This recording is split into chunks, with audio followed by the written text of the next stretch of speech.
10월 4일 월요일 새벽 말씀 묵상입니다. 하나님의 말씀은 베드로 전서 1장 3절부터 9절까지의 말씀입니다. 4절의 말씀을 봉독하겠습니다.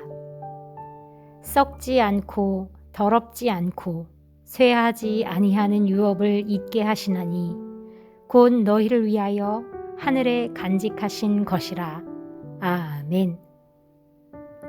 하늘의 유업이라는 제목으로 말씀 나누겠습니다. 세상 사람들은 금수저 자녀로 살아가는 이들을 부러워합니다. 잘난 부모를 둔 탓에 부와 명예를 거저 얻게 되었기 때문입니다.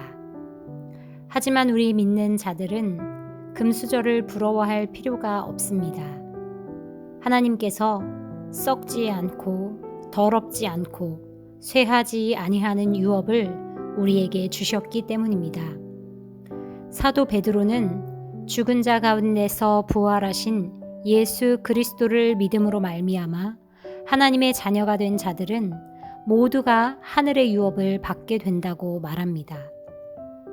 이 하늘의 유업은 하나님의 긍휼로 값없이 주어진 것입니다.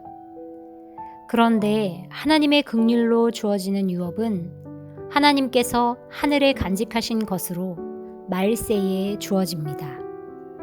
유업이 말세에 주어진다는 것은 우리가 육의 생명을 마치고 하나님 나라의 삶을 살아갈 때 필요한 것으로 이는 영원한 생명을 말합니다. 금수저가 받은 육신의 유업은 육신의 생명과 더불어 결국 사라지고 맙니다.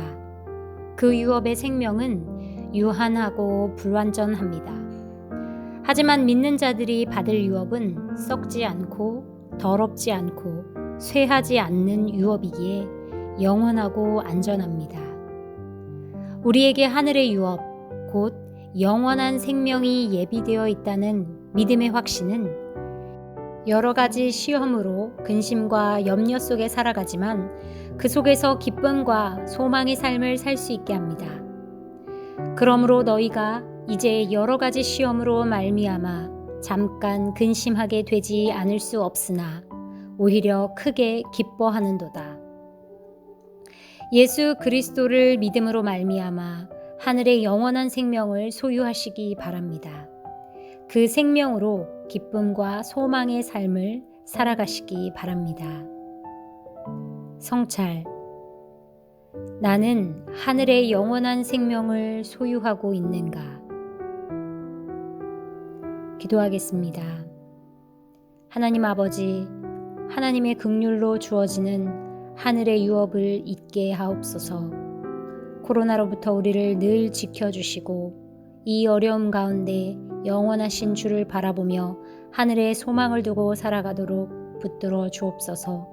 예수님의 이름으로 기도드립니다. 아멘.